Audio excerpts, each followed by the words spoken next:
누차 얘기하지만 여러분들 내신이 모고 형식이기 때문이에요. 그럼 여러분들이 모고를 공략할 줄 알아야 내신에서도 안 낚이실 수 있겠죠. 그쵸? 님 모고 잘 나옴. 이걸 이제 해야 돼요.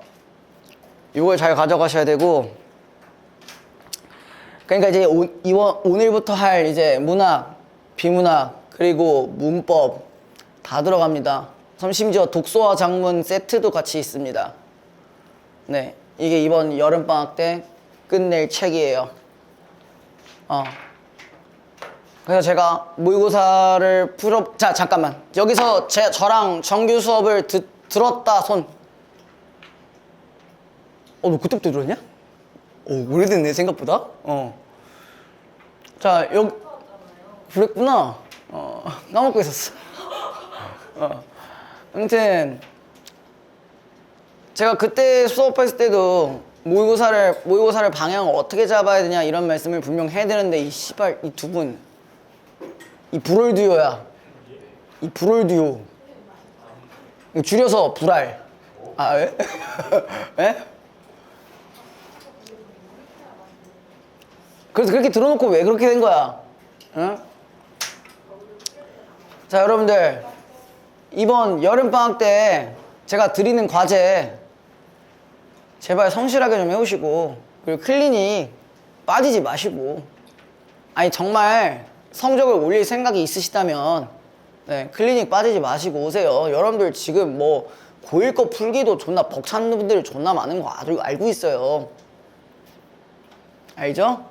뭐 미니푼이니 뭐니 이딴 소리 하고 있는 애들 존나 많다고. 지금 그럴 때가 아니에요. 박재윤 씨, 문제 많다고 지랄하지 마세요 이제. 알겠죠? 45문제 풀어야 되냐고 이거 물어보지 마세요 이제. 알겠죠? 했잖아. 지금 말한 적 있잖아. 그죠? 김소연 씨? 클리닉 출석률 100%.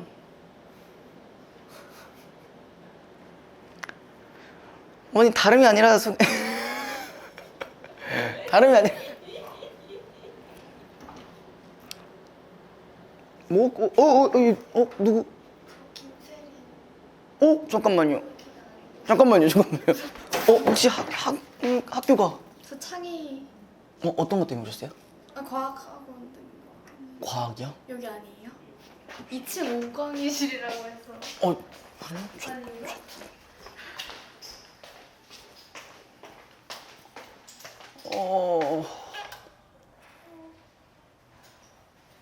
혹시 3층 아니에요? 근데 네. 연락이 이렇게 왔어요. 2층. 어떻게 왔어? 2층. 어머님이신가? 근데 그 과학 여기서 5강이세요? 7강, 7강. 7강이요. 안녕하세요. 선생님 7강. 7강. 네. 그러고 다음 주에 그냥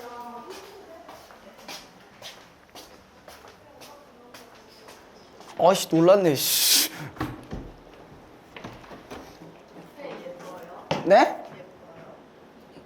그건 제가 판단할 건 아니죠. 그걸 판단하는 것 자체가 정신병 있는 거 아니에요? 그러니까 아시죠? 앞으로 저보고 예쁘냐고 이딴 거 질문하지 마세요. 진짜 죽여버릴 거예요. 진짜. 알겠죠? 그리고 정희연 씨, 이제는 그만 주무실 때 됐잖아. 영원 잘 나왔냐? 영어요? 예. 얼마나? 진짜 근데 그건 어떻게 잘 나왔냐? 구라치는 거 아니야? 잘 나왔어? 엄마는 모르는데? 네? 어머님 모르시던데? 엄마한테 말 안 했어. 그래도 그거 2등급 나왔다고 얘기해주지. 정수기에서 어제 했어. 아, 잘하자잉. 알겠지? 뭐 아마 다 개인적으로든 제가 얘기를 한 부분들이 분명히 있을 거예요. 그죠? 관윤이 아까 제가 얘기했던 거 좀 명심 좀 하시고. 화이팅. 화이팅.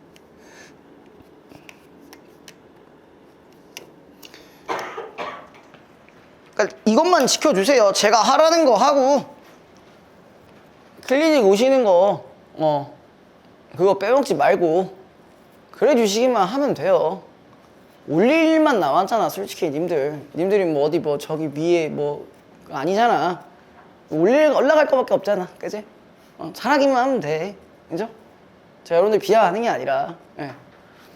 그리고 뭐 좋은 소식을 얘기해 주자면 네, 여기 반에 100점이 나왔습니다. 네? 100점이 나왔습니다. 누구요? 예서 씨요. 예서 씨 100점 아니라고 들었는데. 아니야 그 의의 신청해서 다시 바꿨어. 진짜요? 뭐 그거까지 얘기해 줘야 돼? 아니라고 들었는데. 아 그거 아마 거기 그때 국어쌤이 와가지고 뭐 100점 여기 하나도 없네 이지랄 하고 갔다며. 네, 맞아요. 그거 이제 이의 신청을 해서 다시 100점이 됐다고 합니다. 자 그래서 제가 말씀드리는 거 여러분들 마킹 조심하세요. 마킹이 대충 뭐 이렇게 돼 있잖아요 그죠?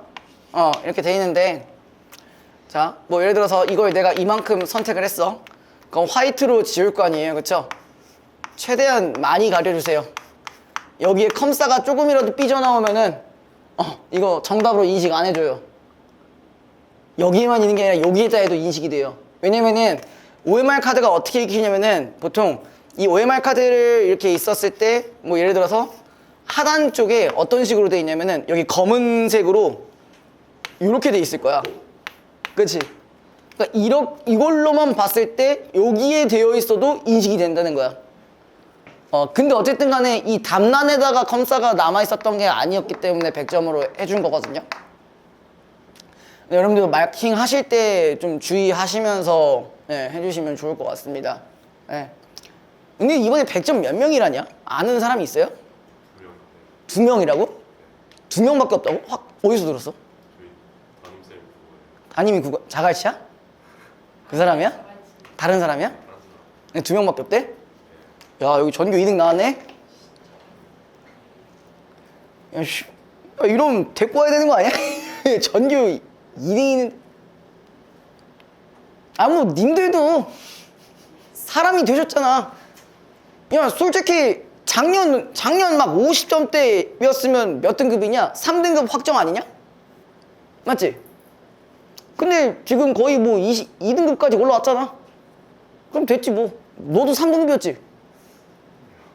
아 그래? 저번 중간 때? 근데 지금 너도 어쨌든 상대적인 위치는 올라갔을걸? 아니 너는 얼마나 나왔지? 아니 이전 중간 때 50초반? 좀 오르긴 했네. 상대적으로 위치는 많이 올라가셨겠네요. 아니면 기말고사가 사실 남들은 지금 하락했다고 존나 질질 짤 텐데 근데 여러분들은 나름대로 선방하신 거예요. 그러니까 좋게 지금 얘기를 해주면 그러면 조진 거 아니에요. 그냥 절대적인 점수만 조금 낮게 나왔을 뿐 상대적인 점수는 올라가신 거예요. 등수는 올라가신 거예요. 너넨 18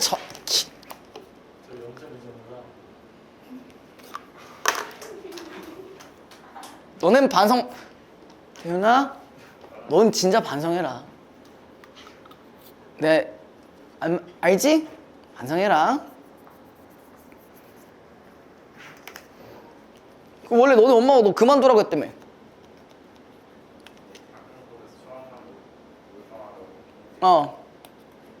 그러니까 네가 지금 너의 의지로 다니는 거면 이제 열심히 하셔야겠죠?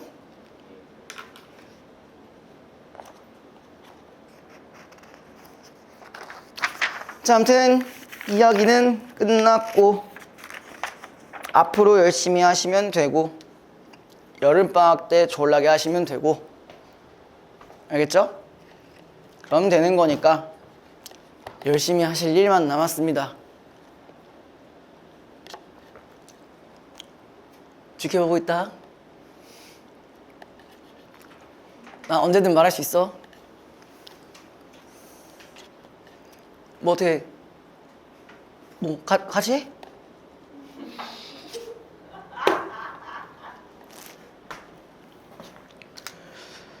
아유 그냥 뭐 이제 방학 얼마 안 남았다고 막 뭐 한 주 놀겠다고 막 이런 게 있어가지고 좀 짜증나긴 하는데 뭐 네 정신 놓고 놀러 가시는 분들이 있죠. 네. 안 그래도 지금 그 생각 하고 있긴 해. 오셨으니까 시켜드려야죠, 그죠? 나이. 일단 지금 시키기는 좀 무리고 제가 잠깐 쉬는 시간 때 그때 제가 시켜드리든 할게요. 네, 저도 존나 배고프긴 해요. 근데 일단 요것만 빨리 치고 네, 쉬는 시간 이용해서 제가 시켜 놓겠습니다. 4페이지 가볼게요.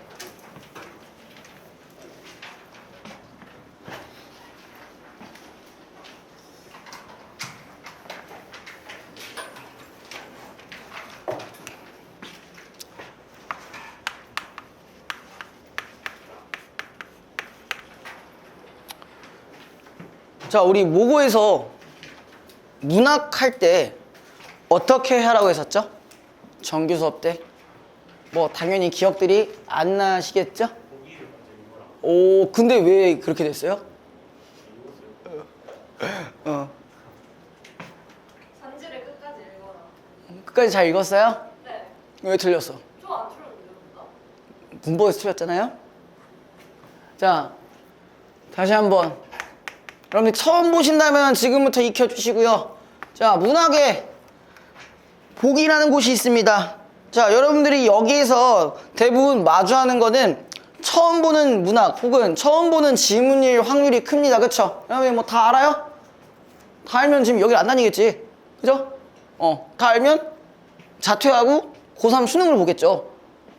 안 그런 애들도 수능을 보는데 뭐. 그러겠죠. 그러면 우리는 어떻게 해야 되냐? 우리는 무조건 처음 보는 작품과 마주할 수밖에 없어요. 보통은. 근데 그대로 해석하고 그대로 읽고 풀면은 그게 문제가 제대로 풀릴 거냐는 거야. 해석이 되긴 하시냐고. 아주 대충 되거나 방향이 잘못되어 있을 확률이 큽니다. 그래서 뭘 보라는 거냐? 보기를 보라는 거예요. 자, 보기는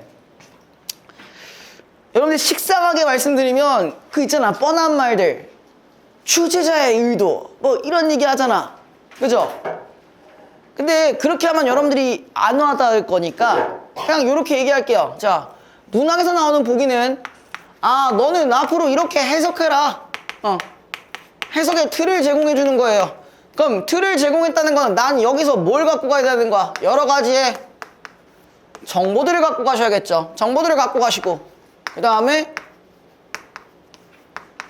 조합을 하셔야겠죠. 그럼 이 조합을 하신 상태로 여기에 있는 작품들을 그대로 적용시켜 보시면 됩니다. 자, 아마 지금 당장 이렇게 하라고 하면은 당연히 힘들 거예요. 그럼 제가 지금부터 6주 정도 동안 요 문학이나 비문학 같은 경우는 접근하는 방법들을 제가 전수를 해드릴 테니까 그걸 잘 갖고 가시고 그 다음에 잘 적용해 보시고 클리닉 때 모의고사 푸실 때 그거대로 한번 풀어보세요.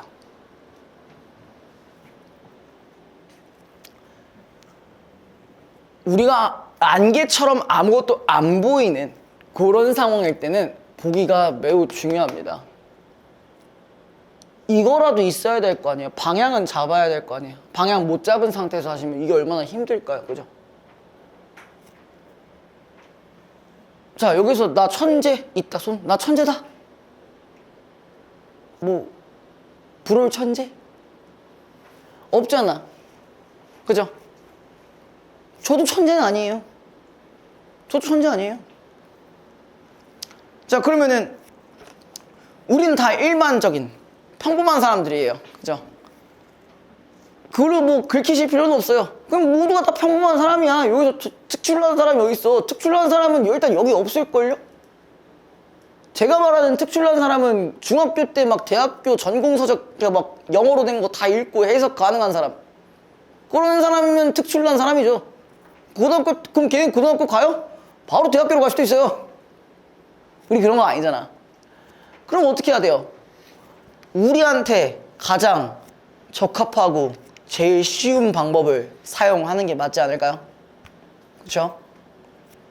그래서 요 방법대로 가보자는 거예요. 근데 재훈아, 너 살찐 거 같다? 야식 많이 먹었냐? 어?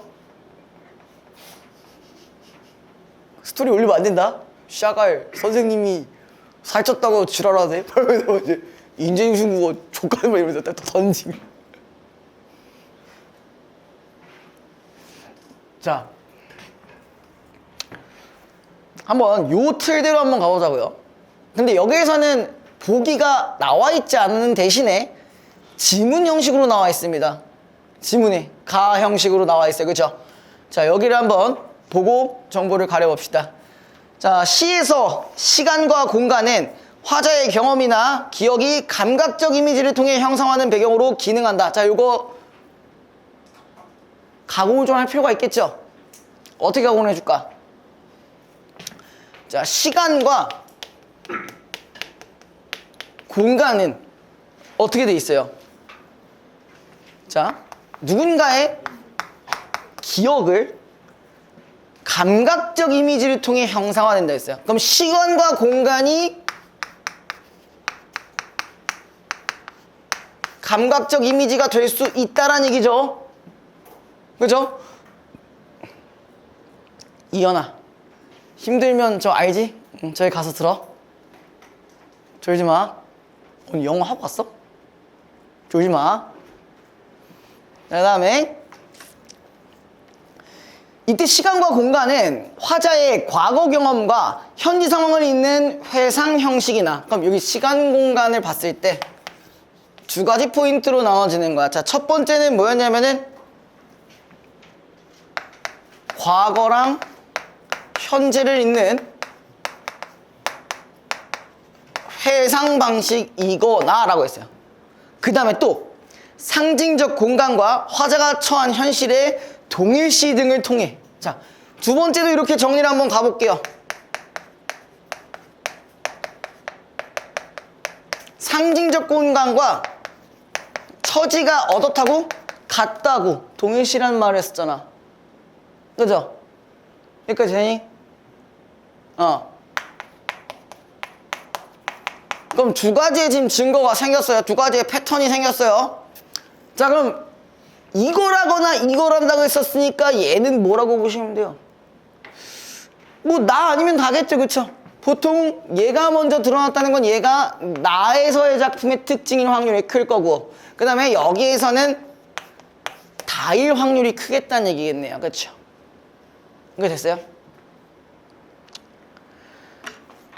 자, 화자의 경험이나 기억은 실제로 존재하는 것이든 내면에서 떠올리는 것이든 시간과 공간의 감각적 이미지화를 통해 화자가 직면한 현실로 받아들여져 독자의 공감을 유도하는 시적 장치로 구조화된다. 자, 그럼 지금 뒤의 내용은 이제 딱히 크게 상관은 없었습니다. 그쵸? 그럼 우리가 갖고 가야 될 건 뭐냐? 자, 첫 번째, 시간과 공간을 감각적 이미지로 표현한다라는 거 첫 번째. 그 다음에 이게 어떤 걸 기반으로 해서 나타난다? 기억을 기반해서 나타나는데 그 기억을 기반해서 나타나는 표현이 그런 양상들이 이렇게 두 가지다. 첫 번째는 회상 형식, 두 번째는 공간과 나의 처지가 동일한 경우. 그럼 이거는 나의 포커스를 맞춰서 해석하시면 되고, 다는 여기에 맞춰서 해석하시면 됩니다. 자, 이게 그대로 맞는지 한번 적용을 좀 해볼게요.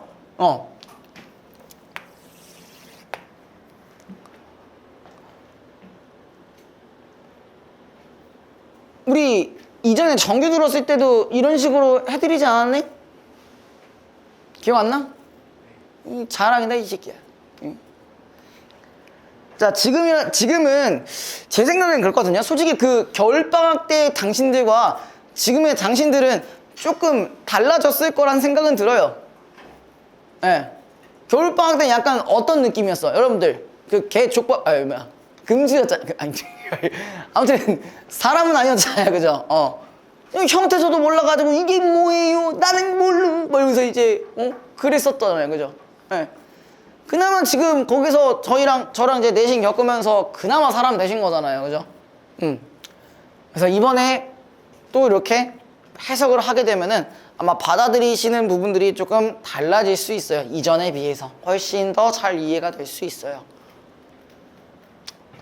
자, 가볼게요. 자, 첫 번째 작품. 이거 길이라는 작품인지, 자, 우리 어디에 포커스 두자고요? 여기에 포커스 두자고 했었어요. 그렇죠? 아, 그러면은 여기서 말하는 게 이거랑 연결이 되겠구나라는 걸 꼭 생각하고 가라 했어요. 알겠죠? 자, 볼게요.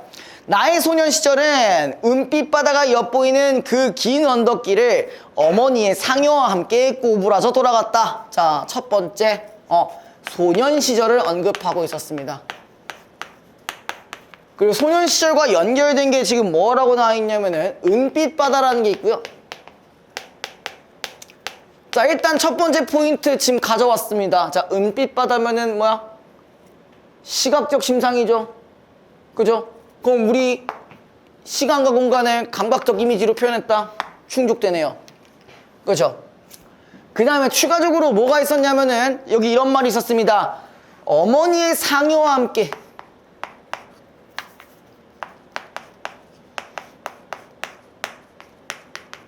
그 다음에 꼬꾸라져 돌아갔다. 꼬부라져 돌아갔다 해야 돼요. 아, 꼬꾸라져가 아니라 꼬부라져네요. 그럼 이건 됐고요. 자, 여기서 하나 물어보겠습니다. 상여가 뭡니까? 상여 뭔지 아세요? 뭐야? 오, 너 안 해 이걸? 이거 모르는 애들 개 많은데. 야, 이거 솔직히 몰라 다선. 알고 있었어? 나랑 했다고? 안 했는데요. 기억이 없는데? 언제 했어? 분명히 상여 했던 것 같은데. 했어? 이거를? 저번 시간에 뭘 얘기해? 아니, 그니까 어디 내신하기 전에 네. 녹음할 때 했던 것 같은데요. 이걸 했다고요? 안 했는데요. 내 기억도 혼란인데? 아니 근데 내가 너네한테 이걸 줄 리가 없는데? 이거 다른 지문에서 나왔던 것 같아요. 아 그래? 이런 걸 줄 리가 없는데 아니 왜냐면은 이거보다 더 쉬운 걸 줬었거든? 기억이 나면 더 알아야지. 아니 보통 상여하면 뭐 하이닉스 상여금 언제 나오니 여지랄 떨어가지고 내가 진짜 계열받아가지고 진짜 암튼 그럼 이렇다는 얘기는 뭐예요? 어머니의 상여가 있었다. 그럼 소년 시절에는 어땠다? 긍정 부정? 부정적이었죠. 그죠? 부정적인 요소였습니다. 그 다음에 또 내 첫사랑도 그 길 위에서 조약돌처럼 집었다가 조약돌처럼 잃어버렸. 어떤 상황이에요?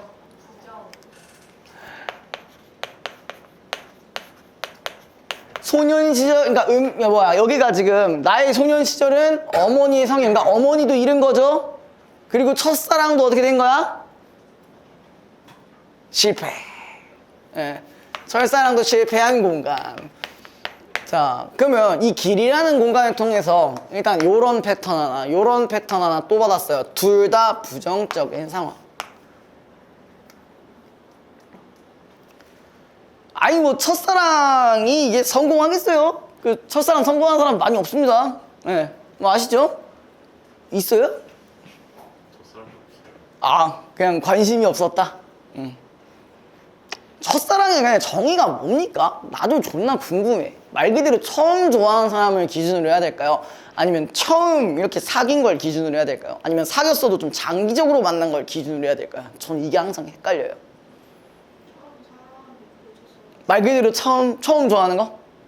사귀는 거 말고? 그러면 제가 이제 어디까지 내려가야 돼? 초등학교 6학년까지 내려가야 돼. 자, 그래서 나는 푸른 하늘빛에 호젓대 없이 그 길을 넘어 강가로 내려갔다가도 노을의 한북 자줏빛으로 젖어서 돌아오곤 했다. 자, 여기에 공간들 다 어땠어? 세 번째도 지금 어떻대? 자, 강가로 내려갔고 그 다음에 자, 노을의 자줏빛으로 젖어서 왔대요. 그럼 이거는 긍정으로 봐야 될까 부정으로 봐야 될까? 일단 여기가 부정이죠, 그죠? 그래서 내가 마음이 어지러운 상태에서 이 강가를 갔더니 노을 자줏빛에 젖어서 들어왔대. 그럼 이것도 부정이라고 보시는 게 맞겠죠? 자, 여기서 하나 추가할 거. 자, 자줏빛으로 젖었다. 이거 심상이 뭘까요? 시각적. 에? 그 색감. 아, 뭐 색채요? 얘기하고 싶은 거죠? 네.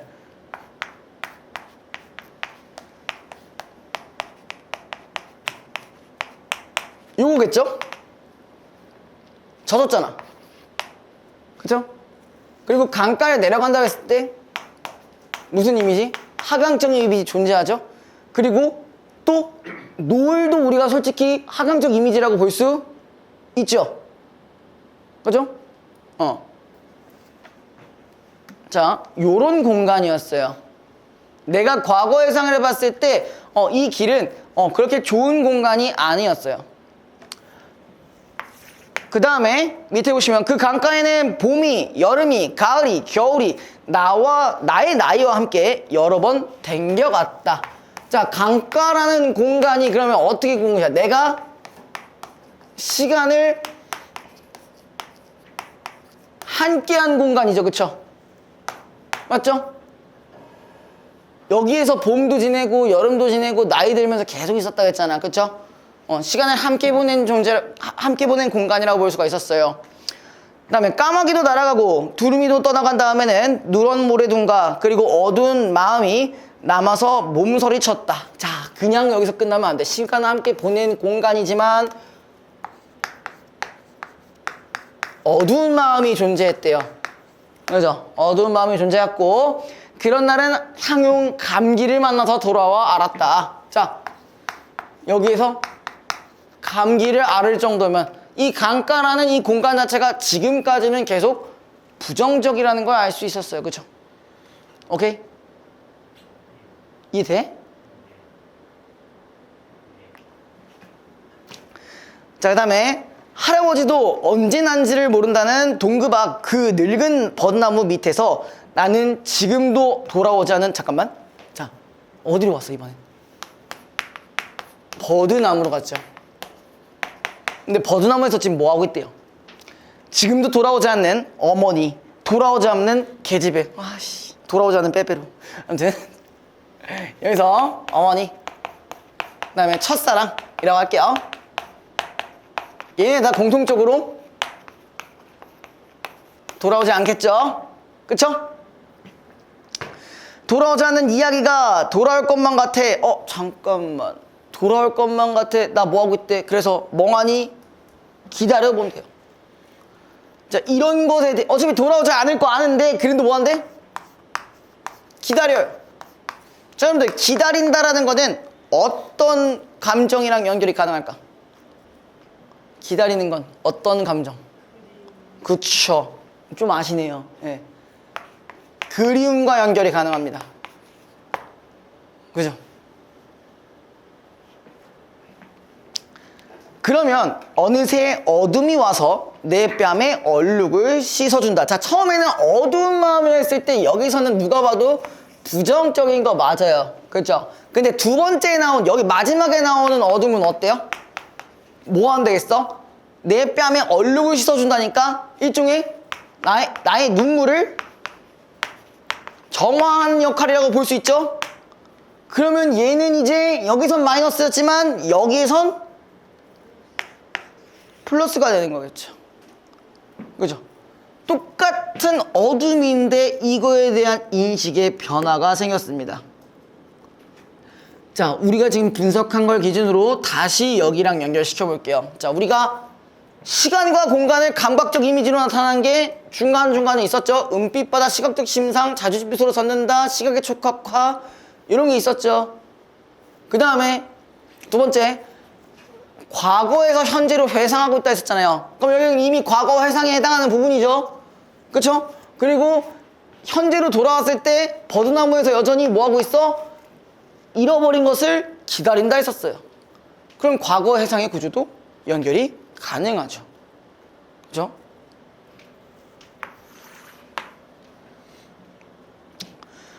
자, 그 다음에 다 부분 보겠습니다. 자, 우리 다는 그럼 어떻게 갖고 가자 했죠?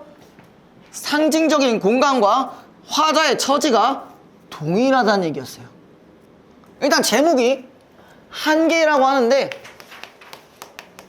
이 한계가 리미트를 얘기하는 건 아니고요. 한계령이라는 공간이 있습니다. 근데 한계령이 어딘지 아세요? 보통 많이 모르실 겁니다. 근데 이렇게 하면 좀 익숙하실 거야. 대관령. 대관령은 아시죠? 대관령 몰라요? 그 뭐야 여름에 가면 존나 시원한 거 있잖아. 고랭지. 아 이거 사회인데.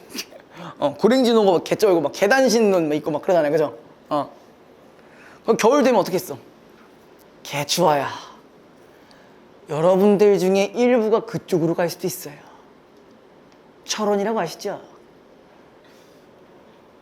왜 습하는 거야, 왜? 넌 안 갈 거야? 안 갈 자신 있어? 아니, 어디 아파? 응. 그럼 뭐 가시는 거죠, 뭐. 아, 물론 아직 멀었어요. 한 4, 5년 후의 이야기입니다. 네. 가야 됩니다. 잘 가시고요. 아니, 뭐 아직 멀었어. 지금 즐겨. 불을 그만 즐기고, 근데. 자, 다시 여기 부분 볼게요. 자, 한밤중에 혼자 깨어있으면 세상의 온도가 내려간대요. 일단 벌써부터 춥다고 시작하였어요. 그죠? 춥다고 시작하고 있습니다. 그죠? 그 다음에 간간히 뭐하고 있대? 늑골 사이로 추위가 몰려온다. 야, 늑골이 뭐야? 늑골? 어디예요? 갈비뼈를 얘기하는 거죠. 아니, 근데 갑자기 여기가 늑골이라고 하는 거야, 갑자기. 니마, 거긴 쇄골이고요. 쇄골 아래가 늑골이래. 쇄골 아래가 왜 늑골이냐고. 이게 무슨 늑골이야. 아, 그래, 아래긴 하지, 그지? 분위 따지면 아래긴 하죠? 근데 정확히 말하면 갈비뼈입니다. 그러니까 내 갈비뼈 사이로 추위가 몰려온대요. 여전히 부정적 상황이 지속되고 있어요. 그죠? 그 다음에 등산도 하지 않고 땀 한 번 안 흘리고, 자, 여기가 중요합니다. 내 속에서 마주치는 밑줄. 자, 내 속에서 뭐가 있다고요? 한계령 바람 소리가 있대요. 추운 바람을 얘기하는 거겠죠. 아까 무슨 말이 있었냐면은 화자의 처지를 이제 물어볼 수 있었죠. 그쵸? 이 말이 나온다 했잖아. 그럼 내 속, 한마디로 뭐야? 나의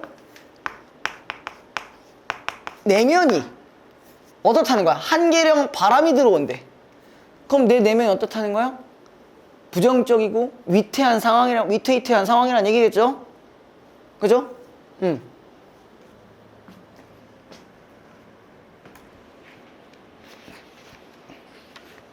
자, 넘어가 보시고.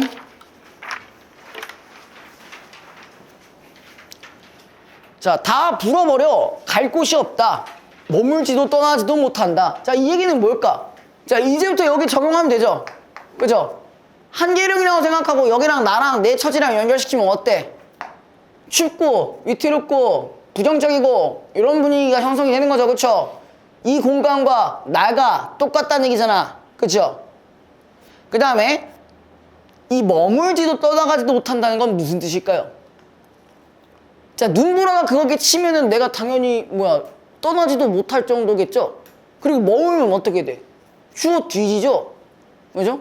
그 다음에 온몸 그대로 눈보라 속에 놓인다. 그럼 나는 지금 일단 한계령의 공간과 나의 지금 내면이 비슷한 처지에 놓여있고 동시에 이렇게도 느낄 수 있어요.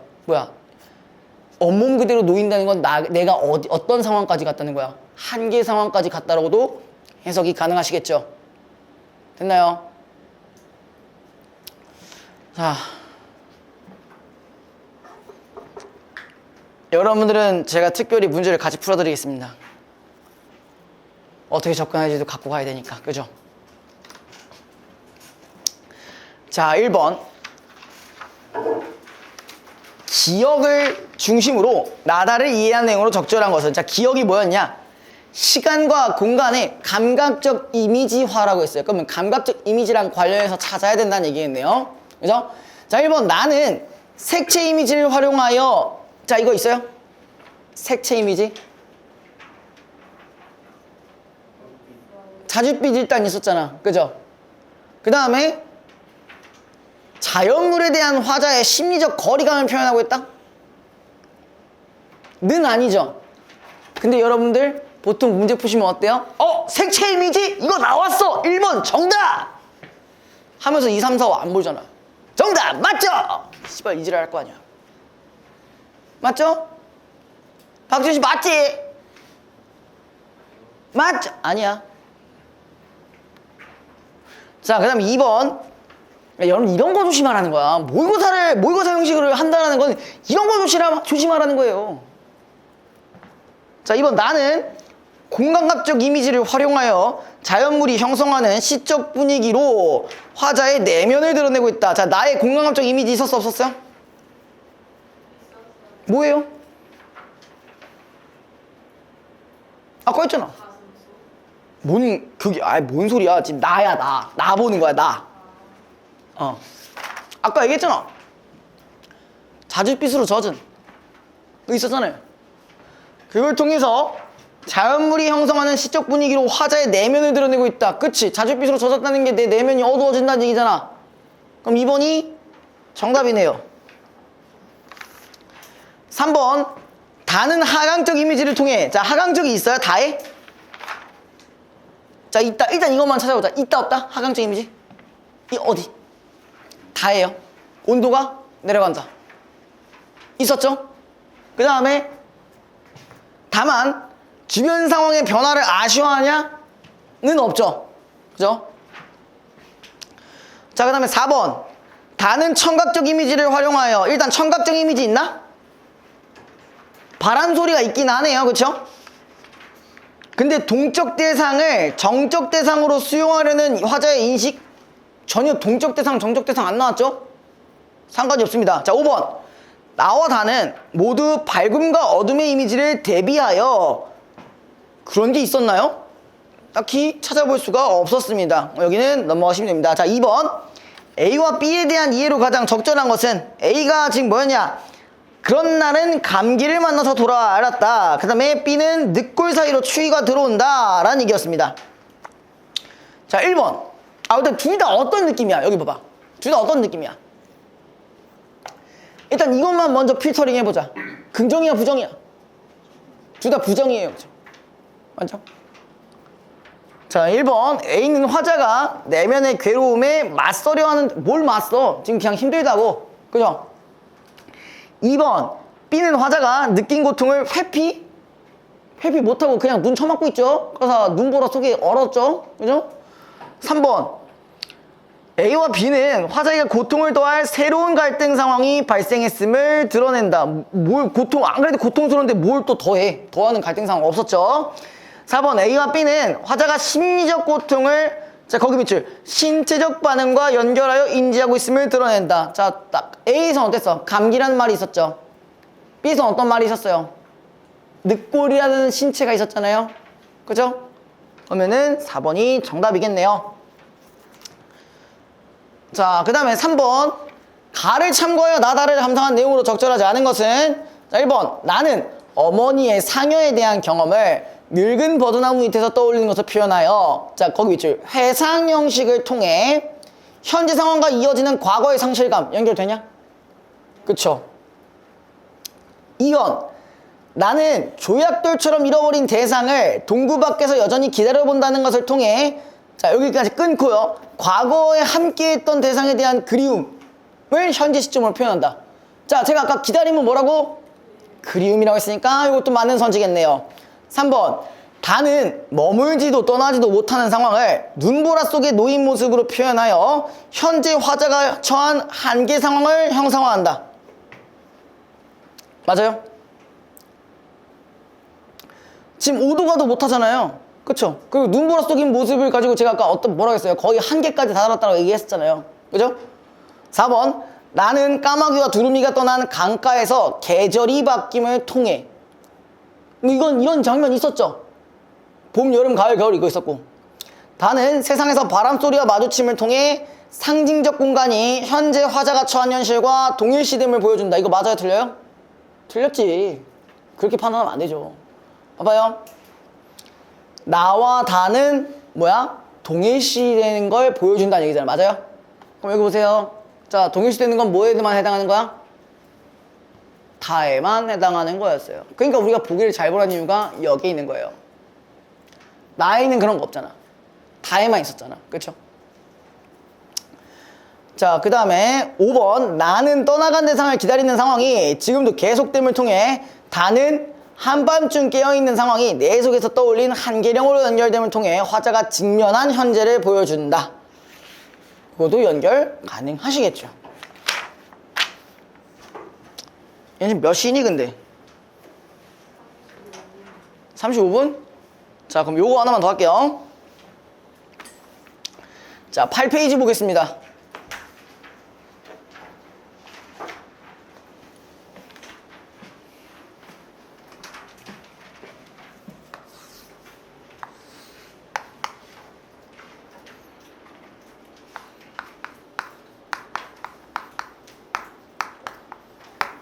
자, 그럼 봐봐.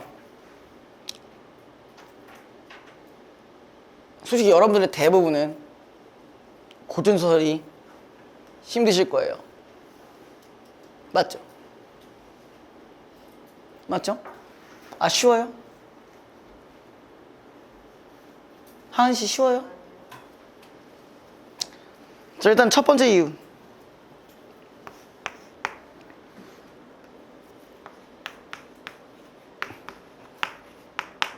인물이 되게 많다고 생각합니다. 맞죠? 인물이 졸라 많아요. 근데 이거 해결할 수 있는 방법이 있어 없어요? 있어요. 주축 인물만 가져가요. 나머지는 다 엑스트라야. 조력자님은 엑스트라야. 신경 쓰지 마. 자, 그 다음에 두 번째. 이건 조금 인정합니다. 자, 같은 인물인데 다른 이름으로 나오는 경우. 여기서도 이제 계월이라고 나와 있는데 다른 이름으로는 평국, 그 다음에 원수 더 있어요. 이렇게 있습니다. 그러니까 헷갈리실 수 있다. 근데 얘는 어쩔 수 없이 매칭은 시켜줘야 된다. 오케이? 이건 어쩔 수가 없다. 그 다음에 세 번째, 여러분들 어려워하시는 거, 고전 어휘 때문에. 근데 생각해봐요. 이 소설에 이런 구절이 있습니다. 뭐 막막해서, 잠깐만, 이거 하나 해볼게요.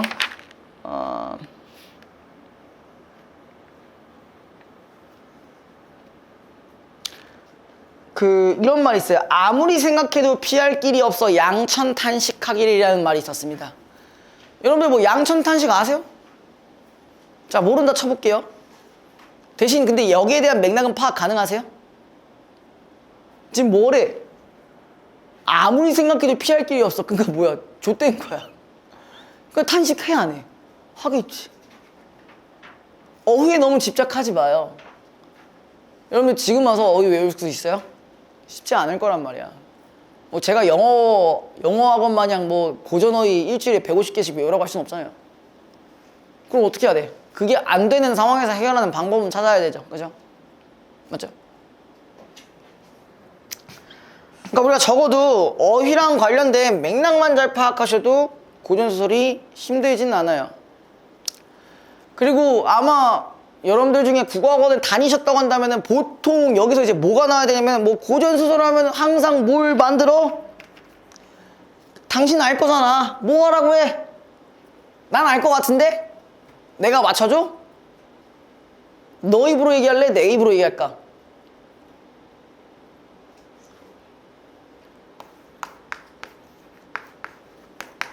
이거 하라고 하잖아.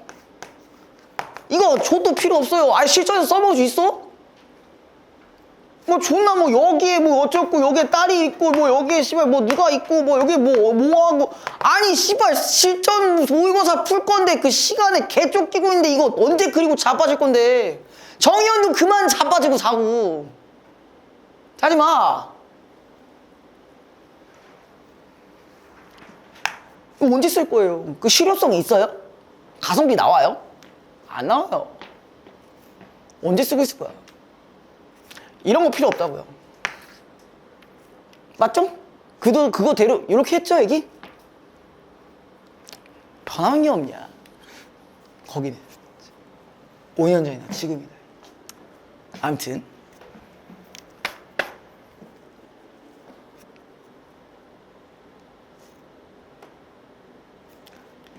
이런 건 필요 없고요. 어떻게 해주시면 되냐? 그냥 딱 두 축으로만 나눠보자고. 어차피 고전소설은 착한 편 아니면 나쁜 새끼들밖에 없는 거 아니에요?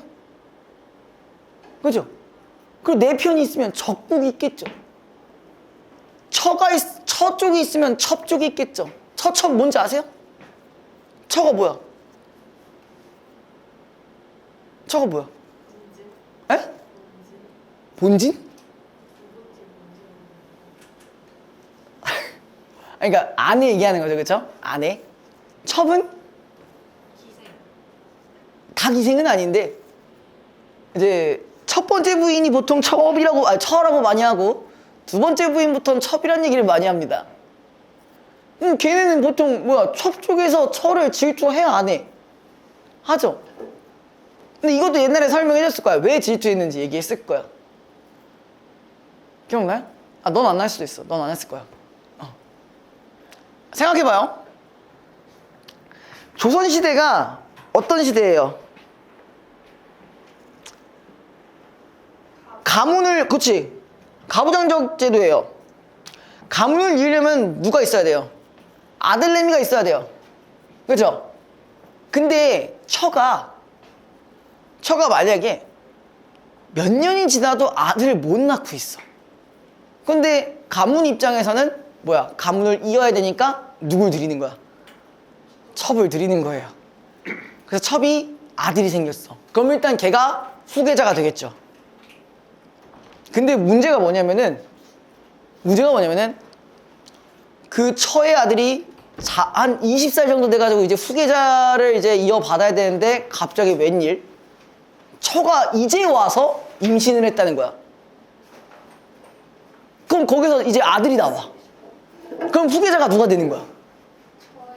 그래. 그럼 20년 동안 키운 첩은 씨발 뭐가 되는 거야? 개빡치는 거죠?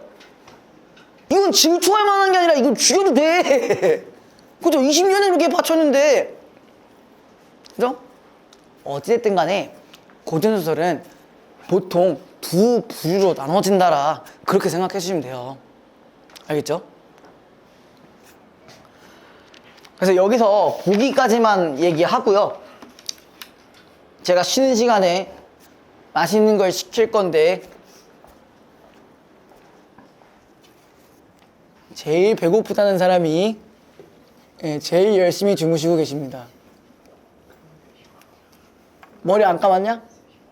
아이씨. 나는 진짜 너무 피곤해서 나도 피곤해. 나도 3시간 잤어. 유감이네. 나도 지금 너 그 상태가 유감이다, 이 자식아. 자, 요거 보기만 딱 하고 넘어갈게요. 자, 어쨌든 고전 소설도 마찬가지 문학이니까 보기를 반드시 확인을 하셔야겠죠? 4시 반 아니었어요? 4시 반? 아니 4시 반 아니었어요? 3시 반인데 뭔 개소리야. 야, 내가 뭐 10분 옮긴 적 있냐? 미친 사람이네? 자, 8페이지 펴봐요. 자, 볼게요. 홍결전이라는 작품이 있습니다. 우리 여기서 가져갈 걸 찾아보자고.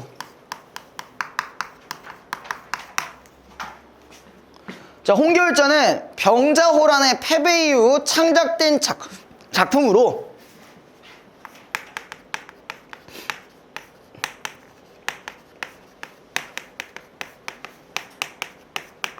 병자호란 뭔지 아세요? 이거 뭐예요? 무슨 전쟁이고 누구 몰라. 자, 뭐 그냥 간단하게 얘기할게요. 명나라가 망하고 청나라가 생겼습니다. 근데 이 청나라가 우리나라한테 너 명나라한테 조공도 바치고 그랬다며. 씨발 나한테도 조공 좀 바쳐봐라. 이러는 거야. 조선에서 뭐래? 조까 난 의리 지킬 거야. 뭐래 명나라 개처 망했는데 어쩌라고 하면서 이제 한번 참교육 좀 당해봐라 해가지고 쳐들어온 게 병자호란이죠. 근데 우리가 어떻게 됐어요? 개처 발렸죠? 그래서 어떻게 해요? 우리 임금띠가 뭐예요? 대가리 박잖아요. 이마에 피날 때까지 3번 박잖아요. 그죠? 그런 상황이에요. 자, 그리고 옆에 보시면 주인공의 활약을 통해 동그라미 쳐주시고요. 외세 침략 앞에 당하기만 했던 민중을 위로해 주었다. 자, 홍결전이라는 작품은 기본적으로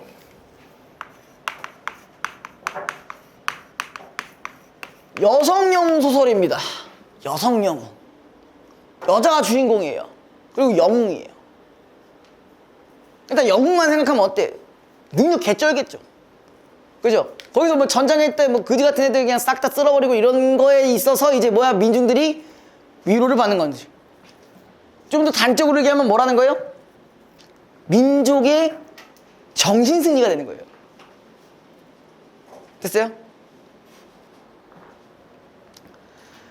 자, 또 이때는 남존여비 사상과 가부장제라는 사회제도에 대한 비판적 인식. 자, 남존여비가 뭐예요?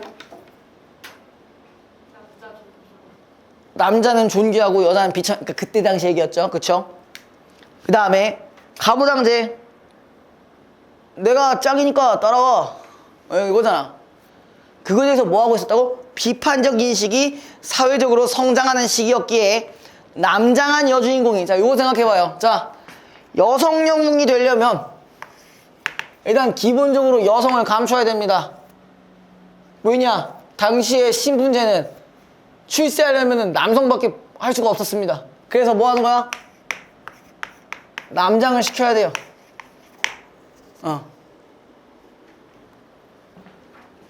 그래서 남장한 여주인공이 남상보다 더 높은 지위에서 활약하며 영성을 발휘하는 모습은, 그럼 이 말은 뭐예요? 이 주인공이 둘입니다.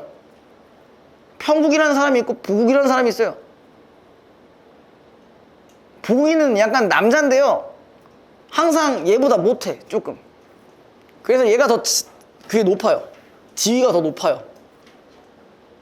뭐 물론 이제 여기에 전문에는 걔를 막 약간 뭐 시키고, 너 이거 안 해? 그럼 너 군법에 의해서 뭐가 된강이야? 약간 이런 것도 있긴 한데, 일단 그렇고, 요 영웅성을 발휘하는 모습은 평등한 삶과 사회 진출에 대한 여성의 욕구를 반영한 것으로 볼 수가 있다. 그러겠죠.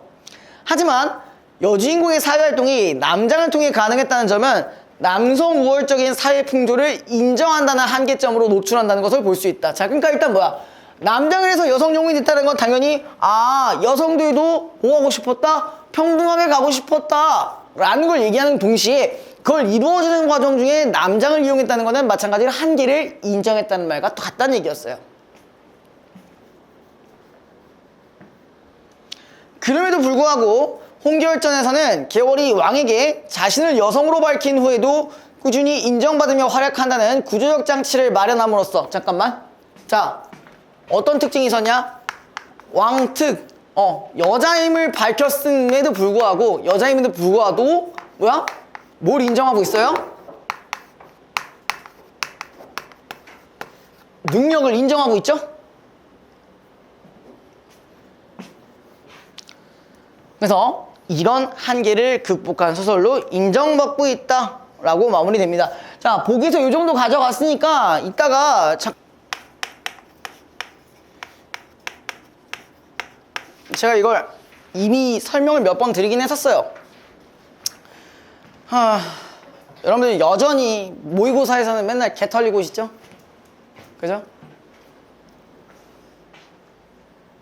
자, 님들 비문학 뭐가 제일 어려워요? 철학도 있을 거고, 그 다음에 얘도 있을 거고요. 그리고 뭐 추가로 얘도 있을 거고요. 네. 이번에 고3 모의고사에서, 고3 7월 모의고사에서 뭐가 나왔냐면은 이런 지문이 나왔어요. 이거 아세요? ETF? 모르세요? 난 주식을 한다 손. 그래? 너 어디 넣었어? 삼전 한익? 3전만? 안 그래도 어제 하이닉스가 미국에 상장해가지고 천하제일 단타 대회 하려고 존나 넣어놨어요. 개꿀. 아, 미국에서 상장한 그 가격이 한국에서의 10분의 1 가격이에요. 그래서 바로 샀죠. 아무튼 그랬는데 ETF라는 개념 아세요? 너 알아? 아, 이런 거 나오면 대응하기 힘들 거 아니에요. 그죠? 뭐 저처럼 주식쟁이 하고 뭐 맨날 코인 쇼쟁이 하면 뭐 알긴 하지만 예, 모를래야 모를 수가 없는데 뭐 이런 내용이 나옵니다. 여러분이 힘드실 거죠, 그죠? 그러면 야, 나는 과학기술이 좀 어렵다 손. 과학기술 다 쉬워? 다 족밥이야? 다 쉬워? 과학기술 어렵다 없어요? 아, 너 쉬워요? 얘들 쉬워? 그래도 우리 조킹 것 중에는 제일 나아? 근데 얘네 맨날 너네가 공통적으로 하는 말이 뭐냐면은 이거 다 어려워하는 이유 맨날 이런 말 해요.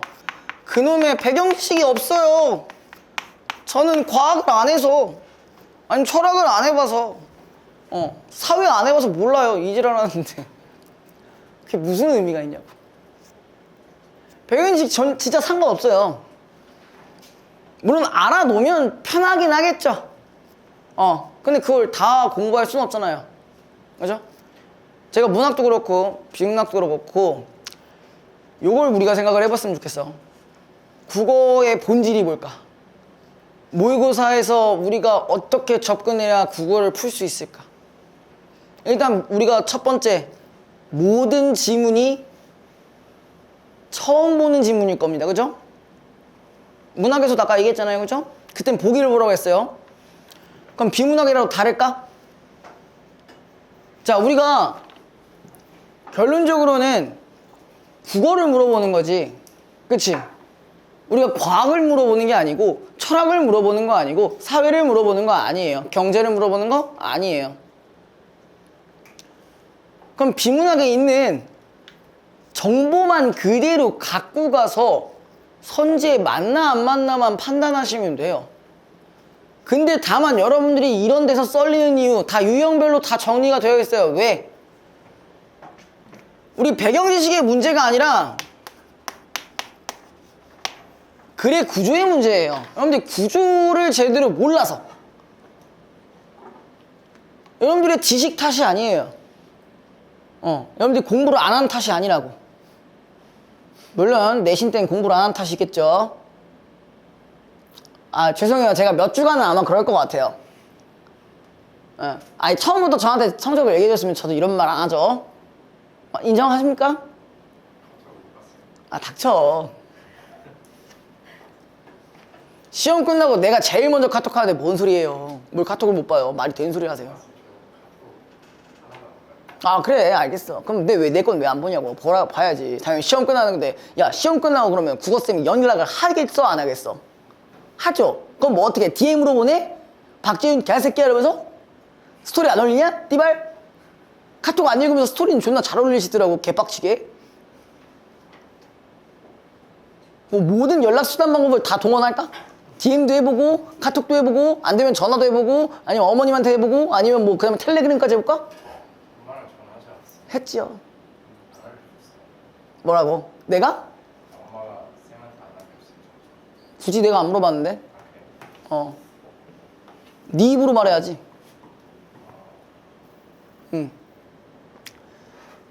자, 과학기술에서 님들이 털리는 글의 구조는 어떤 거냐면 두 가지예요.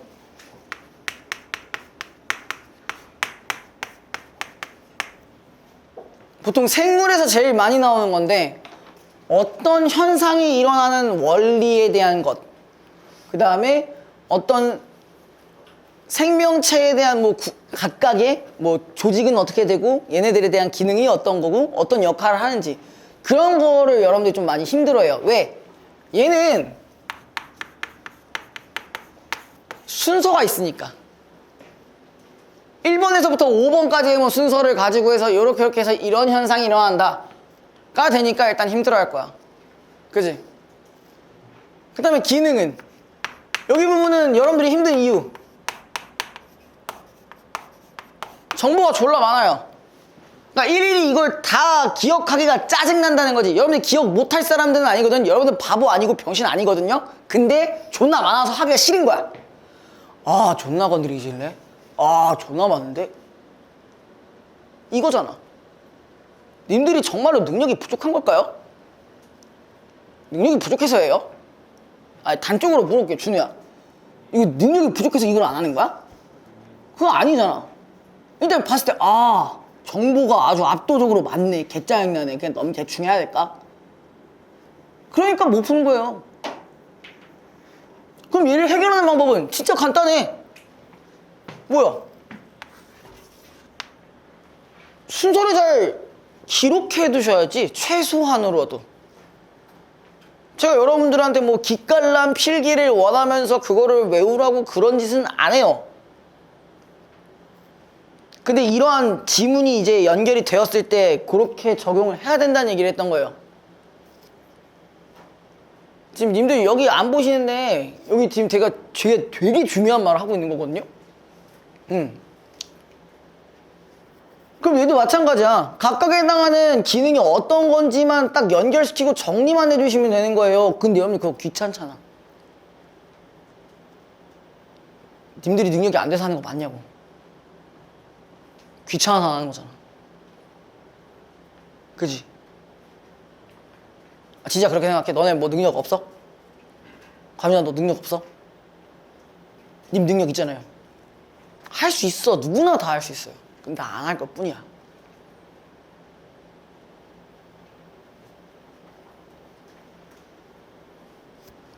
자, 그 다음에 두 번째, 과학기술 지문에서 두 번째로 여러분들이 털릴 만한 건 이겁니다.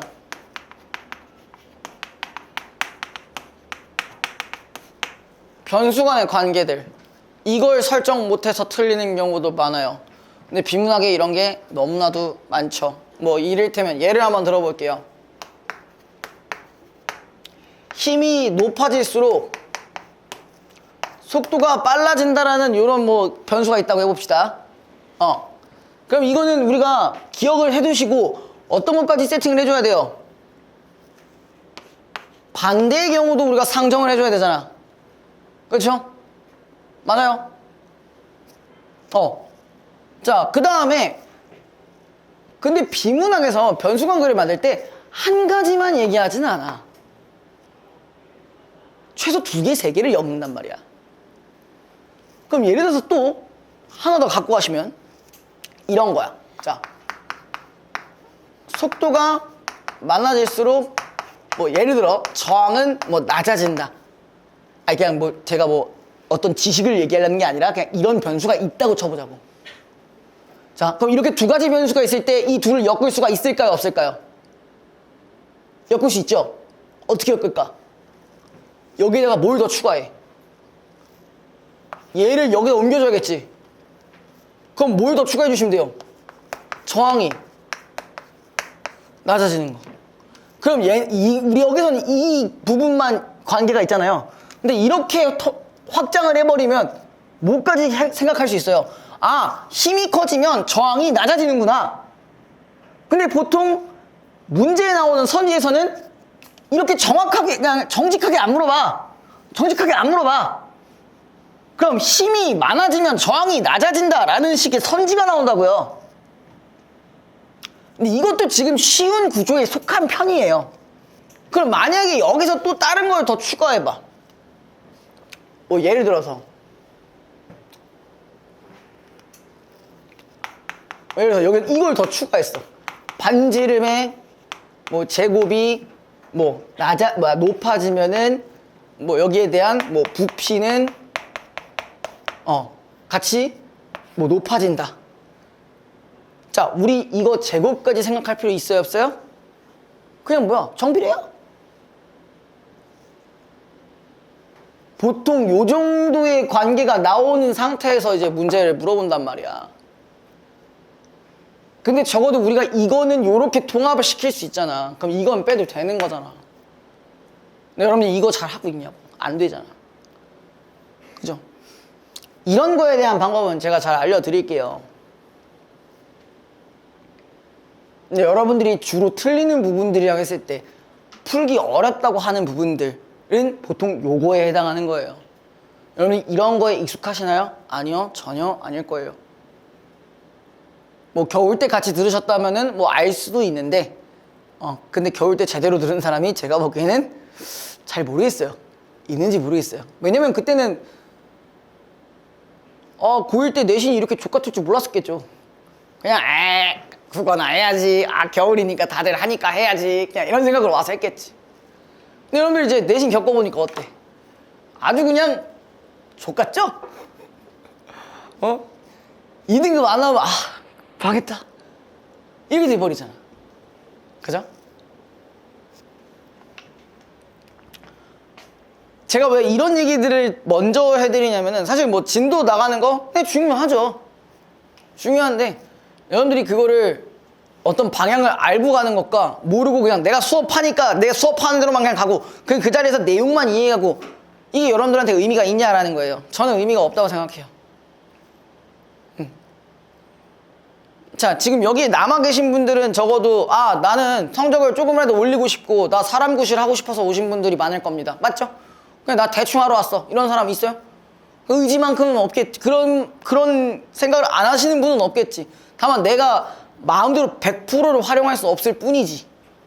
누군가는 능력, 누군가는 의지, 누군가는 상황 이런 것 때문에 다 못할 수도 있죠. 그러니까 더더욱 여러분한테 뭘 주는 거냐면 명분을 주는 거예요. 명분과 방향을 주는 거야. 그냥 단순히 제 수업에 대한 내용만 따라가라는 얘기가 아니라 제가 이 수업을 할 때 어떤 방법으로 접근을 하고 어떤 방법으로 정리를 하는지 그걸 갖고 가시라는 얘기예요. 방법을 갖고 가시라는 얘기예요.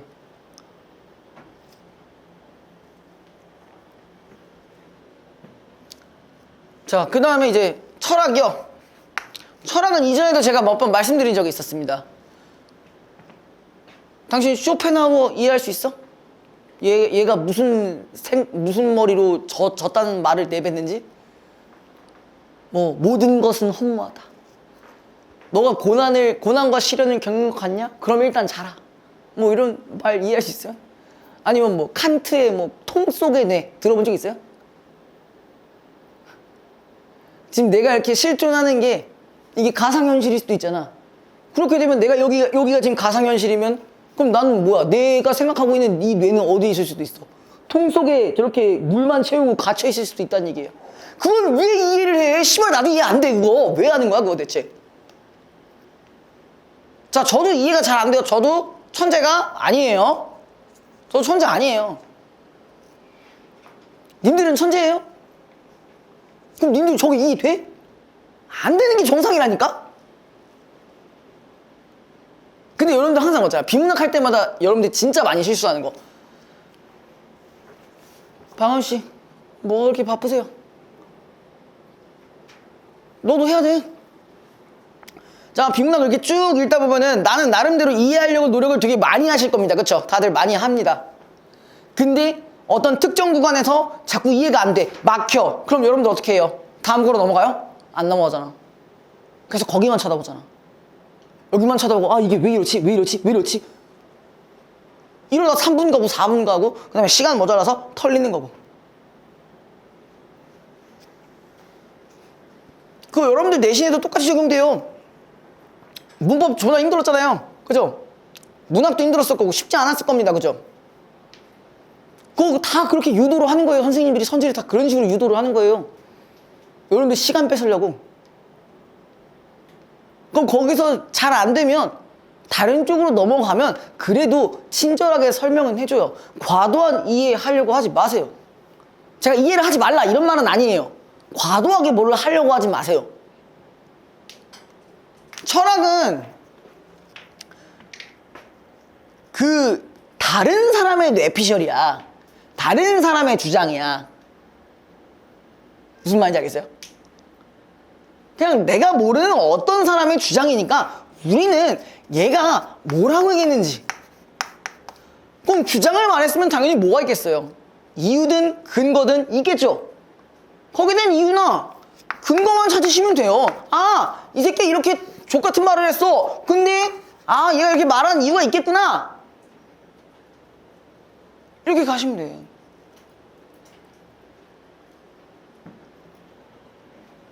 그러니까 모든 걸 100% 이해하려고 하면은 당연히 이 비문학을 제대로 풀 수가 없습니다. 경제라고 다를까요? 여러분들 경제 질문에서 제일 털리는 거 뭔지 아세요? 보통 요겁니다. 3점짜리 문제인데 그래프 나오는 거 혹은 표 나오는 거. 일단 보면 쫄리잖아. 아씨, 이거 어떻게 분석해? 그래프는 아까 얘기했던 과학이랑 똑같아요.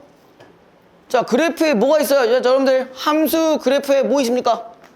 X축, Y축, 뭐 심지어 뭐 더하면 Z축도 있을 수 있겠네요. 그쵸? 자, 걔네를 나누는 기준이 뭔데? 하나하나에 다 변수 아니야? 그래프가 어떻게 나타나는 건데 어떤 변수가 늘어나면 어떤 변수는 늘어나거나 감소하거나 그걸 따지고자 하는 게 그래프 아니에요? 그럼 그것도 결론적으로 변수 관계네. 그러니까 그래프만 보고 쫄기 마시고 얘네가 어떤 기준을 갖고 가는지를 생각을 해보고 접근을 하시라는 얘기입니다. 그러니까 여러분들은 경제를 모른다, 철학을 모른다, 과학을 모른다가 아니라 얘네가 제시하는 글의 구조를 힘들어하는 것 뿐이에요. 여태까지 여러분들 내신 달려오시냐고 이런 거 연습 많이 안 하셨잖아. 거의 안 하셨을 거예요. 막 겨울 때 빼고는 안 했을 거야. 그래서 여러분들이 이제 여러분들한테 이제 더 이상 그런 쉬운 문제를 드릴 수는 없는 상황이에요. 이제 여러분들 1학년이잖아. 1학년 중간 1학기까지 다 끝났어. 이제 여러분들 45문제 어느 정도 이제 적응도 하셨잖아. 이제 앞으로도 그만 뭐 쌀데기 없는 미니 모의고사 이런 거 안 줄 거예요. 그러니까 문제수 적은 거 주세요 이런 말 하지 마세요. 풀 모의고사 풀 거예요. 근데 여러분들 시험 적응하셔야지. 그죠? 그래서 진짜 열심히 하겠다는 각오를 가지고 오셔야 돼요. 뭐 여러분들이 물론 이제 그런 것도 있겠죠. 저 힘들어요. 뭐 응석 부리고 그런 경우도 있죠. 뭐 그걸 제가 못 받아줄 성격도 아니고 그런 사람은 아니지만 우리가 하자는 건 좀 잘대로 해줬으면 좋겠다는 얘기입니다. 그리고 비문학 같은 경우는 이런 식으로 충분히 커버가 가능하다라는 거. 지금 할 비문학은 기술입니다. 네, 기술인데 그럼 우리는 여기서 어떠한 방법으로 접근하는지를 얘기하자는 거예요. 다시 한번 제가 말하는 부분에 있어서 내용을 이해하시는 것도 중요하지만 제가 어디에서 키워드가 중요하다고 생각해서 요걸 어떻게 찝어내냐, 어떻게 연결시키냐 그걸 찾아가시는 게 제일 중요하다고 했었습니다. 12페이지 가볼게요. 자, 정보 시스템에 대한 접근이란 시스템 자원을 사용하기 위해 시스템과 상호작용하는 작업을 의미한다. 자, 이때 정보의 객체는 접근의 대상이 되는 시스템 또는 시스템 자원을 여러분들 이게 객체 PTSD 오시죠? 객체 높임? 주체 높임? 자, 여기서 말하는 객체가 지금 뭐라고 했대? 시스템 혹은 시스템 자원이라고 얘기하고 있습니다. 일단 알아만 두세요. 여러분들 실제로 문제 푸실 때는 어떻게 하겠어요? 이 객체라는 말을 밑줄 쳐주시고 여기를 이렇게 연결해 주셔야겠죠? 자, 정보의 주체는 그럼 여기서 주체도 아까 이렇게 똑같이 밑줄 쳐주시고 접근을 통해 특정 목적을 달성하는 사람 또는 프로그램을 의미한다. 자, 여기선 그러면 사람 또는 프로그램. 저는 이렇게 묶어둘 것 같아요. 여기도 이렇게 연결시켜 줄 거고요. 이건 실제 지문에서 푸실 때 이렇게 접근하라는 얘기예요. 접근 제어는 적절한 권한을 가진 정보 주체만이 정보 객체에 접근할 수 있도록 통제하는 기술이다. 자, 그럼 여기서 한 번 더 접근 제어라는 정의가 나왔어요. 여기서 뭐라고 하고 있대? 정보 권한이 있어야만 접근도 가능하다는 얘기겠네요. 그죠? 그럼 여기는 여러분들이 이 정도로만 해주시면 되겠네요. 자, 그 다음에 두 번째 문단. 접근 제어에서는 보안 등급에 따라 접근 권한이 관리되는데 이때 보안 등급은 정보 주체와 객체에 부여된 거기 밑줄 중요도 또는 신뢰도를 나타낸다.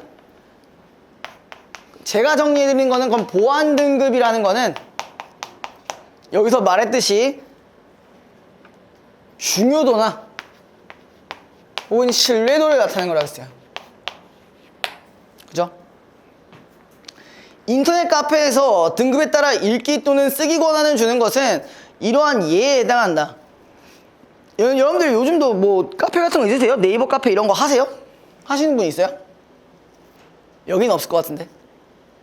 있어? 잘 안 쓰긴 해요. 근데 거기에 다 등급이 있잖아요. 그죠? 등급에 따라 어떤 거는 게시물을 열람할 수 있고 어떤 거는 게시물 열람이 안 되고 뭐 그런 게 있잖아요. 그죠? 접근 제어에서 관리하는 권한은 접근 제어 행렬, 접근 제어 목록 등으로 표현될 수가 있다. 그럼 여기는 요 권한은 이런 식으로 표현될 수 있다. 그냥 묶어만 주세요.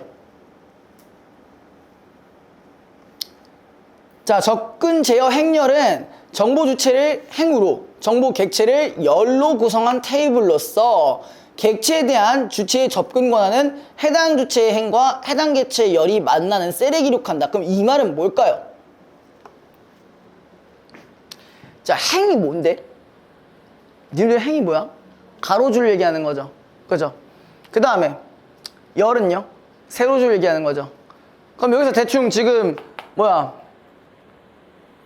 정보 주체를 행으로 는데 그럼 정보 주체가 이렇게 있겠죠? 그 다음에 여기 쭉쭉쭉쭉 있겠죠? 그 다음에 열이라고 한다면은 어떻게 해요? 열이라고 한다면은 이게 지금 뭐였죠? 객체였죠? 맞죠? 객체도 마찬가지. 자, 여기서는 여기 기준으로 한다고 하면은 어떻게 해주는 게 좋을까? 여기로 갈게요. 객체를 기준으로 이렇게 나가면 되겠죠. 그렇죠? 자, 근데 이러면은 문제가 뭐냐? 여러분들이 문제에서 저런 표가 나올 확률이 있어요. 아, 그럼 이게 있겠구나 라고 생각을 해주실 필요가 있겠죠. 자, 그 다음에 접근 제어 목록은 특정 객체에 대한 접근 권한을 갖는 주체가 나열된 목록이다. 아, 이거 접근 권한이 누가 있는지, 누가 어떤 접근 권한을 갖고 있는지 그거에 해당한 내용이었어요. 자, 접근 제어에는 임의적 접근 제어와 강제적 접근 제어 등이 있다. 자, 여기서 또 하필 기역, 니은으로 나눠진 거 보니까 이것도 문제가 나올 확률이 있겠죠. 그럼 여기에 대한 특성을 잘 꼬라보셔야겠어요. 임의적 접근 제어에서는 정보 객체의 소유자가 해당 객체에 대한 보안 등급을 부여한다. 자, 정보를 가지고 있는 사람이 등급을 부여한대요. 또한 객체에 대한 주체의 접근 권한 역시 해당 정보 객체에 누가 결정한다고요? 소유자가 결정하네요. 이번에는. 따라서 임의적 접근 제어에서는 접근 권한을 표현할 때는 접근 제어 목록이 주로 사용된다. 그럼 이렇게 생각하면 돼. 임의적인 경우에는 뭘 사용한다고? 접근 제어 목록이 주로 사용된다 부분을 연결시켜 주시면 돼요. 자, 근데 임의적 접근 제어는 구현이 쉽고 권한 관리가 유연한 방식이지만 정보 객체의 소유자가 접근 권한을 임의로 변경할 수 있어서 접근 권한의 일률적 통제가 어렵다는 문제가 있다. 그러니까 이제 예를 들어서 A 정보, B 정보, C 정보가 있는데 각각 소유자가 다르면은 얘네들이 통제를 어떻게 하는지 한 번에 하기가 어렵다는 얘기겠죠. 지들 쪽 꼴리는 대로 한다는 얘기 아니야. 그죠? 자, 그 다음에 강제적 접근 제어는 보안 등급 보여와 접근 권한의 관리가 중앙화된 방식으로 수행된다. 따라서 접근 권한을 일률적으로 통제할 수 있다는 장점이 있는데 강제적 접근 제어는 벨라파둘라 모델과 비바 모델 등이 있는데 벨라파둘라 모델은 기밀 정보의 유출 방지에 적합하고 일단 이것만 그냥 연결만 시켜주자. 기밀 정보의 유출 방지에 적합하다 묶어주시고, 비바 모델은 정보의 신뢰도 유지랑 연결시켜주세요. 자, 이제 여기에 대한 얘기가 나옵니다. 근데 여러분들 보통 이 말까지만 나오면은 이해하기 어렵다고 생각하실 거 아니야. 맞죠? 근데 여기에 대한 자세한 부분이 밑에 또 있습니다. 자, 정보 객체가 문서이고 정보 주체가 객체에 대한 읽기와 쓰기 권한을 갖는다고 가정했을 때 벨라파둘라 모델에서는 정보 주체는 자신보다 높은 등급의 문서를 읽는 것이 금지되지만, 자, 요거 볼게요. 이건 좀 어려우실 수 있으니까 벨라파둘라에서 그냥 간단하게만 쓸 거예요. 근데 여기서 주체를 기준으로 봤을 때 이런 말을 썼습니다. 높은 등급의 문서를 읽는 게 금지된대요. 자, 높은 등급 뭐 금지? 읽기 금지. 근데 등급이 같거나 낮은 문서에 대해서는 읽는 것이 가능하다. 그럼 이거는 반대로 생각하면 딱 끝나는 거죠. 같거나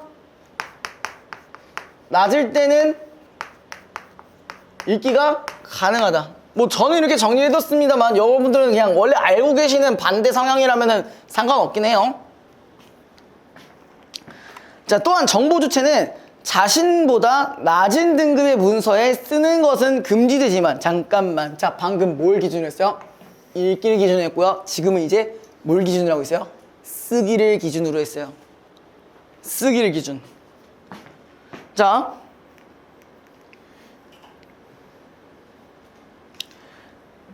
그러면은 얘가 똑같이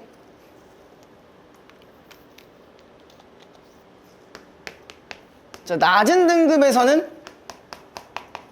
쓰기가 금지되지만 높은 등급이거나 같은 등급에서는 쓰기가 가능해요.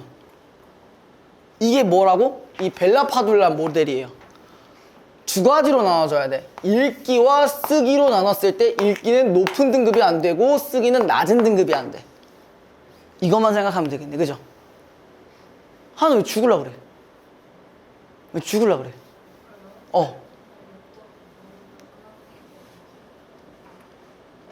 제 업덕을 시킬 수 없는 이유가 있습니다.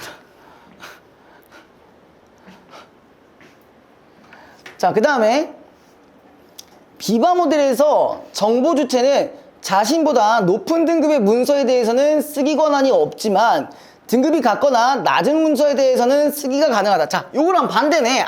이렇게 가져요. 비바에서는 지금 어떻게 한다고 했죠? 다시 한번. 쓰기 권한이 없대요. 자, 여기서 똑같이 주체를 기준으로 했을 때, 그 다음에 높은 건 뭐가 안 된다고요? 쓰기가 안 된다 했죠? 같거나 낮을 때 쓰기가 가능해. 이 둘의 차이점이네요. 그죠?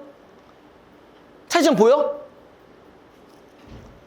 벨라파둘라 모델 같은 경우는 낮은 등급이 쓰기가 안 되고 비바 모델 같은 경우는 높은 경우에 쓰기 못해. 그 다음에 등급이 같거나 낮은 문서에 대해서는 쓰기가 가능하고, 또한 정보 주체는 자신보다 낮은 등급에 대해서는 읽기 권한이 없지만 등급이 같거나 높은 문서를 읽는 것이 허용된다. 이거 또 그대로 이렇게 가고 얘는 또 이렇게 가면 되겠네요. 그렇죠? 뭐 제가 굳이 정리를 다시 해드리자면은 자, 낮은 경우에 읽기 권한이 없지만 같거나 높으면 읽기가 가능하다 했어요. 사실상 딱 반대죠. 자, 근데 여기서 여러분들이 빼먹은 정보가 하나 있을 거예요. 뭐냐면 그 세 번째 문단 맨 밑에서 두 번째 줄 보시면 벨라파둘라 모델은 뭐에 적합하다고요? 기밀 유출 방지. 얘는 뭐에 적합하다고? 신뢰성에 좀 적합하다고 했죠. 그죠? 요 목적 까먹으시면 안 돼요. 알겠죠? 이렇게 나눴을 때. 자, 정보주체는 자신보다 낮은 등급의 문서에 포함된 신뢰도가 낮은 정보를 참조함으로써 자신의 보유한 정보의 신뢰도를 떨어뜨릴 수 있는데, 자, 비바 모델에서는 이를 방지할 수 있다라고 되어 있습니다. 자, 한마디로 정보주체는 뭐야?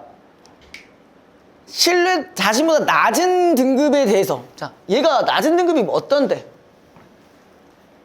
참조할 수 있는 거, 낮은 등급 돼요, 안 돼요? 읽는 거야? 읽는 거 안 되죠? 그죠? 맞죠? 이걸 참조함으로써 자신이 보유한 정보의 신뢰도를 떨어뜨릴 수 있는데, 얘는 이제 낮으면 읽기가 안 되니까 뭐가 유지가 된다고? 신뢰성이 유지가 된다는 얘기였어요. 됐어요, 여기까지? 자, 그럼 이제 이걸 기반으로 해서 문제를 풀어주시면 됩니다.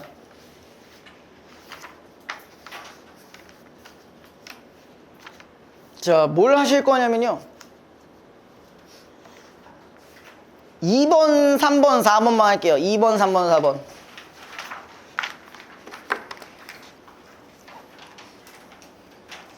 자, 여기서 잠깐 봐봐요. 자, 내가 이거 푸는데 좀 많이 어렵겠다 싶으면 참고하세요. 알겠죠? 여기 적어드린 거 참고하세요. 들어가 볼게요. 자, 기억 니은에 대한 이해요. 자, 기억이 임의적이고 니은이 강제적이라고 했었습니다. 그렇죠? 자, 1번. 기억과 달리 니은은 중앙화된 방식으로, 일단 요거까진 맞아? 접근 권한을 통제하기 때문에 일률적인 권한 관리가 가능하다. 연결 가능하실 거고, 그 다음에 2번. 기억과 달리 니은은 정보 객체의 소유자 외의 정보 주체가 해당 객체를 변경하는 것을 방지하기 위해 사용되는 방식이다. 자, 이거 맞아요? 틀렸다면 뭐가 틀렸어? 박지훈 씨, 이번에 얘기 좀 해봐. 뭐가 틀렸어?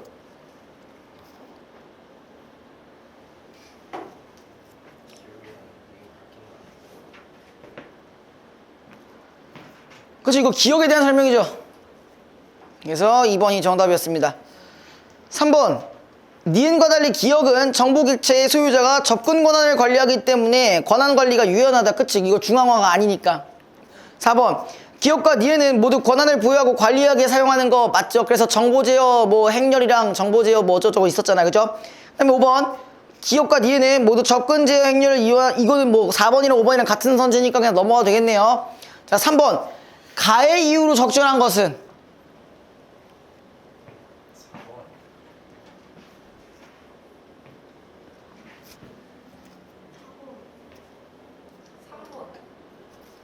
4번 손. 자, 3번 손. 너 뭐요? 둘 다 아니요? 예. 야, 많이 썰렸는데? 자, 가가 지금 뭐라고 했어요? 기밀 정보의 유출 방지에 적합하다고 했어. 그럼 우리가 이걸 특징으로 봐서 보면 되는 거잖아. 그치? 자, 근데 지금 뭐라 했어? 높은 등급을 읽을 수가 없대. 기밀이라는 건 당연히 정보로서 보안 등급이 높을 수밖에 없죠. 그러니까 이걸 못 읽게 하는 거니까 당연히 뭐가 되는 거야? 기밀 유출이 안 되는 거죠. 자, 거기에 3번 보시면요, 정보 주체보다 자신보다 낮은 등급의 정보 객체에 쓰는 것이 금지되기 때문이다.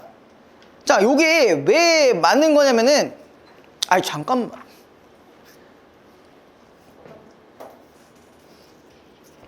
자, 지금 나 4번 선택했다. 다시 한번 손 들어주세요. 다시 손 들어주세요. 자, 요 세 분, 자, 이거를 최대한 높이 드시고 딱홍! 맞아야지 이거. 제가 왜 이런 말을 하냐?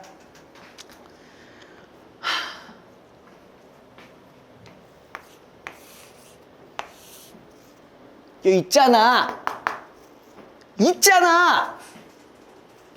4번 지금 뭐라 나와 있어? 높은 등급의 정보 객체에 쓰는 게 그래, 이거 맞긴 하지. 가능하겠지. 근데 기밀 유출하려면 기밀 유출 방지랑 연결시킬 거 아니에요. 그거랑 연결시켜야지. 이 말이 틀렸다는 건 아니지. 근데 기밀 유출을 방지하려면은 그거에 대한 이유로 적절한 거면 이게 맞지. 알겠어요? 아, 이 피자 그대로 갖다 버려야겠다, 이거씨. 4번. 자, 얘는 보기를 잘 갖고 가셔야겠죠. 다음은 비바 모델 접근 제어를 사용하는 비바 모델 어디 쓴다는 얘기예요? 여기 걸 쓰겠다는 얘기였어요. 그쵸? 땡땡 회사의 접근 제어 행렬이다. 이 회사에는 갑, 을, 병이라는 정보 주체와 ABC라는 정보 객체가 있는데 이 회사는 모두 정보 및 주체 및 객체를 1등급, 2등급, 3등급의 보안 등급으로 분류하고 있다. 테이블에서 R은 읽기 권한은, W는 쓰기 권한을 의미한다 라고 되어 있는데, 자, 비바를 기준으로 할게요. 비바 모델을 기준으로 한다 했으니까, 자, 쓰는 거는요, 뭐야? 낮으면 쓰기가 가능하다 했어요. 그쵸? 그럼 우리가 이거를 정보 등급을 나눠볼 필요가 있어요, 없어요? 있겠죠? 자, B에 보면은 다 뭐 때? 다 뭐가 가능해? 쓰기가 다 가능하죠. 그럼 여러분들 B는 제일 낮은 등급입니다. 그쵸?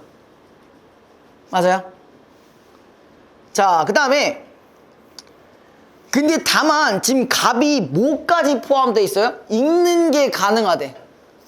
읽는 게 가능하대. 얘만 읽는 게 가능하다는 건 무슨 말이에요? 자, 같거나 높은 걸 읽기가 가능하다 했었죠? 그러면 갑은 어느 정도의 보안 등급이 좀 높은 편이겠네?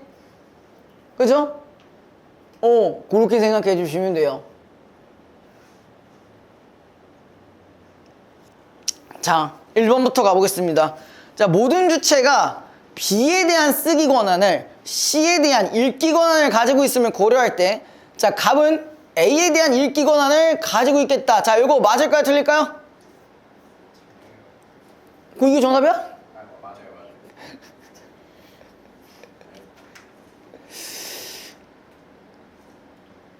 정답 딴거 있어요. 맞아요. 자, 2번. 자, 을은 병에 비해 읽기 권한이 많다는 점을 고려할 때, 자, 읽기 권한이 많다는 거는 무슨 말이에요?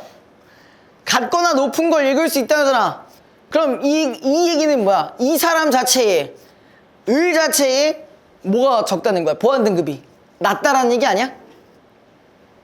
맞지? 자기보다 같거나 높은 게 읽기가 가능하다 했었잖아. 그럼 보안 등급 자체가 낮은 거지. 높은 게 너무 많으니까.